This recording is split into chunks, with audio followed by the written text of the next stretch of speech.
What's going on, gamers? My name's Theoatrix, and today I'm uncovering a broad range of fast training methods to 99 range that cost no money at all, and actually in most of these cases you'll make a profit. The majority of these are higher level methods where at least 70 ranged will be an advantage. If you're a lower level, you can check out my 1 to 99 ranged guide, which shows how to get started with ranged. The methods I'm showing today are not your traditional training methods, and they weren't shown in my range guide. The first method I'm showing is cannoning the locust monsters in the Sophanum dungeon. To do this, you need to have completed the contact quest. 41 prayer and a high defense level is required, at least level 70. To access Sophanum dungeon, you need to enter the trapdoor in the northeastern corner of the city. There's a bank on the first level, then down another level accesses the Sophanum dungeon. There's a few ways to get here. The fastest way is with the Pharaoh Scepter to Jal Savra, and a cheaper way is to use a Polnovich redirected house teleport tablet and use the carpet ride to Sophanum. Alternatively, you can use a Nada teleport off the Grand Exchange and also use the carpet ride. Along with your cannon, there's a few things to take along.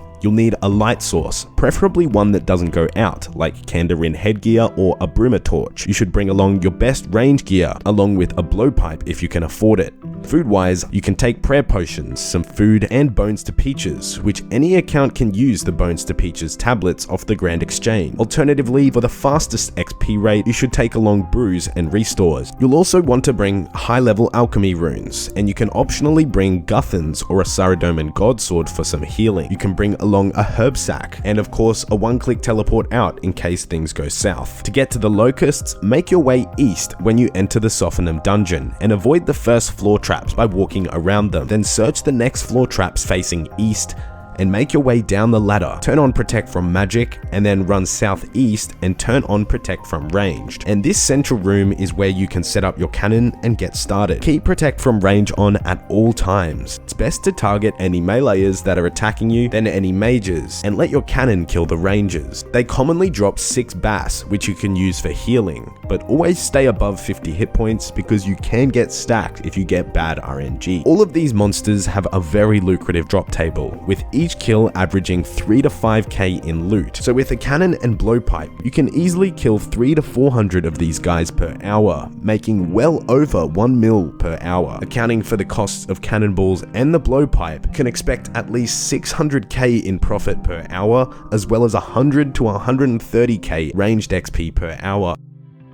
The next method, and this one's great for pewers, is cannoning the Elder Chaos Druids in the Chaos Temple at 13 Wilderness. These guys have a 1 in 473 chance of giving any piece of Elder Chaos robes, which range from 300 to 500k a piece. Averaging all of the drops and their value, the value of killing an Elder Chaos Druid is 2.5k, which is equal to 13 cannonballs, and you can expect to use a lot less than 13 on one druid. Being in the wilderness, you again need to be wary when you're carrying your cannon. If you want to really reduce your risk, you can take the cannon by itself and set it up, then go to the bank and grab your gear. You should wear a low-priced range setup, and you can again bring 3 items that you keep on death for extra range bonus. I like to take 300 to 500 cannonballs with me since it's so easy to get to with a burning amulet. It's also under level 20 wilderness, making teleporting out very easy. If you really want to reduce the chance of you dying, you can take a full inventory of Saradomin brews. It is a multi-combat zone though, so if a team comes, you definitely will die. It's not a very common PK zone though, mostly because it's under 20 wilderness. At all times, you need to be using Protect from Magic, which makes the base requirement for this method level 37 prayer. You should set up your cannon near the entry of the temple, and to restore your prayer points, you can go to the altar in the center, but it will take a lot of tries to actually get to the altar because the druids don't let you run away. This means you should definitely bring along some prayer potions for emergencies. The only drops worth picking up are the Grimy Ranars, Nature Runes, and the Elder Chaos Robes. That's where the majority of your money will come from. Another method is cannoning green dragons in the southern part of the Revenant Caves. This of course is located in the wilderness, making it a method for players willing to take a small amount of risk. The green dragons are under level 30 wilderness, meaning you can teleport out instantly if you see a clan or PKer nearby. The fastest way to reach the green dragons is by using a burning amulet to bandit camp, then running east to the nearby cave. To effectively kill them for good ranged XP, you'll need 43 prayer and anti-dragon dragon shield, your cannon, and at least 300 cannonballs. I recommend a low number of cannonballs and banking very commonly to reduce your risk. Banking is very fast and easy with the Burning Amulet teleport, and since you're under 30 wildy, you should turn off your player attack options in the game settings so that you don't get skulled. And once you've placed down your cannon, you can take 3 items of higher value that you can keep on deck. With completion of the Wilderness Elite Diary, any dragon bone drops in the wilderness become noted, which means you can stay longer at this method. There's also the Amulet of Avarice, which has no requirements to wear but gives you a skull. It notes every drop, meaning you can stack the green dragon hide as well. You don't really need either of those two to make money from cannoning green dragon, but you will be banking a lot more without noted drops. Another monster that you can cannon for profit is Ice Trolls, which requires you to partially do Fremenic Trials to access Jartizo, where you can run to the northern snow area, a multi-combat zone filled with Ice Trolls and Fremenic warriors that assist you. Ice Trolls are decently powerful, especially the Ice Troll males, so it's recommended to have a decent defense level. They drop a range of alkaballs, noted drops, and high tier seeds. The majority of your profit will come from the Ranar seeds, Rune Kite shields, and Granite shield drops. Over time, this is a profitable way to 99 range with a cannon. Next is Ioworth Warriors, which previously, before Priv Dinis came out, were just known as elves. They drop a range of alkaballs, as well as expensive seeds like Torsol and Snapdragon seeds. To get to the Ioworth Warriors, you can buy an Ioworth teleport off the Grand Exchange, and that teleports you right into their camp. You can also bring along Bones to Peaches again, since they drop bones, allowing you to stay here pretty much endlessly. Over time, this method is pretty much break even, and the XP rates are a bit lower than the previous methods I've shown, simply because there's less elves in the area. So moving into the next section of this video, and that's monsters you can use Chinchompas on for free or while making a profit. There's 3 types of Chinchompas in old school. Grey Chins are the best if you want to maximize your profit, but if you're chasing high XP rates, then black Chinchompas are the best. Red Chins are a good middle ground, and they're my personal preference. For all of these methods, you want to wear your best combination of ranged and prayer gear. Along with the Chinchompas, you'll want to bring along cheap darts. I prefer steel or mithril, since they're so cheap with so many people fletching them. The darts are to lure the monsters to you, so you don't waste your Chinchompas. The first monster is unlocked at 65 Slayer, and that's Dust Devils. Dust Devils have a +0 range defense bonus, with only a 40 defense level, making them a great target for chinning. When in the vicinity of Dust Devils, you need to have a face mask or Slayer helmet on at all times. The Dust Devils you should target are the ones in the southeastern corner of Kuren Dungeon. The closest bank to the Dust Devils is via the rope that takes you above Thornthos Dungeon, and then run north to the Hosidius Kitchen Bank. You'll obviously want to bring along prayer potions and ranged potions, but also bring along high alchemy runes, since you'll be getting lots of alkaballs. You should round them up in the southeastern corner of the southern Dust Devil room, and this is so all of the Dust Devils can be aggressive to you. The average value of killing a Dust Devil is 3k. Overall, Grey Chins are the only profitable one here, although above level 90, Red Chinchompas start to break even and bring in small amounts of profit. You should always be using your best ranged boosting prayers and ranged potions to get the absolute most out of your Chinchompas.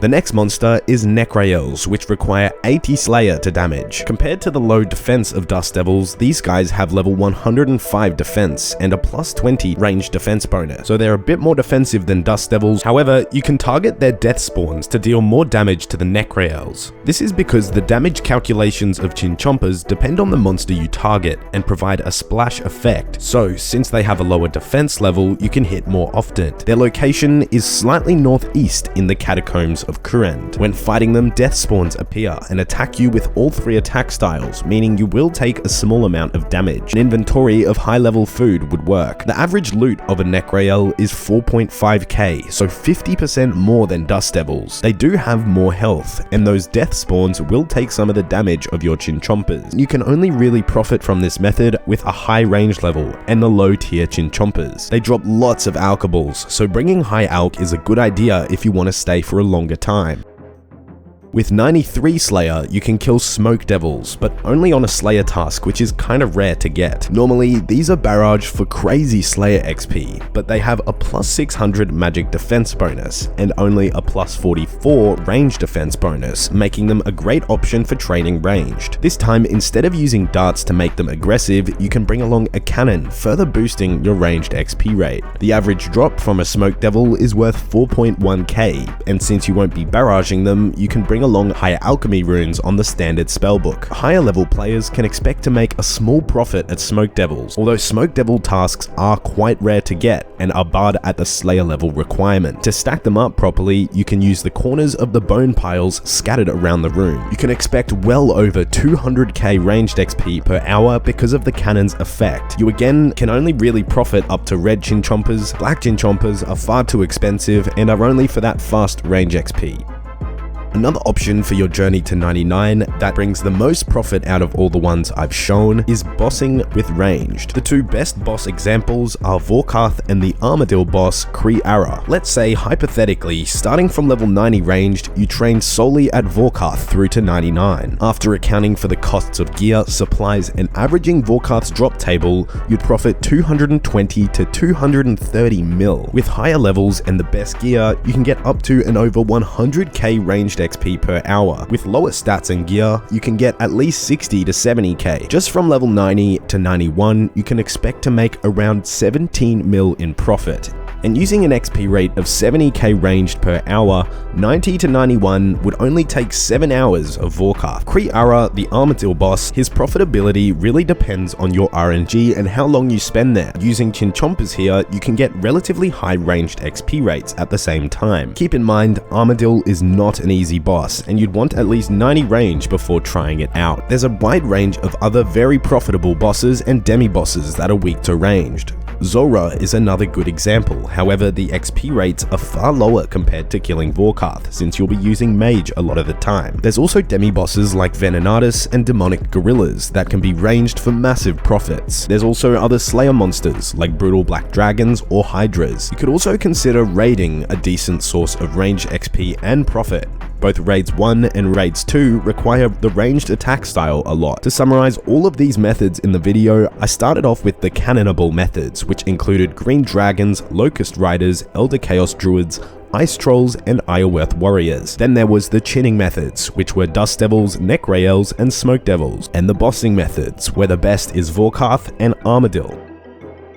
I've added a range of 36-inch gaming mouse pads to my merch store. Printed on them are incredible old school artworks. They're $29 each and they're shipped with low-priced e-packet shipping, so they can be sent worldwide with tracking. If you want to check them out, there's a link on the screen or down in the description below. So that was a number of different ways to get 99 range while making and saving money. If you're new around here, don't forget to subscribe and leave a like if you learned something interesting today. Thanks for watching and have a nice day.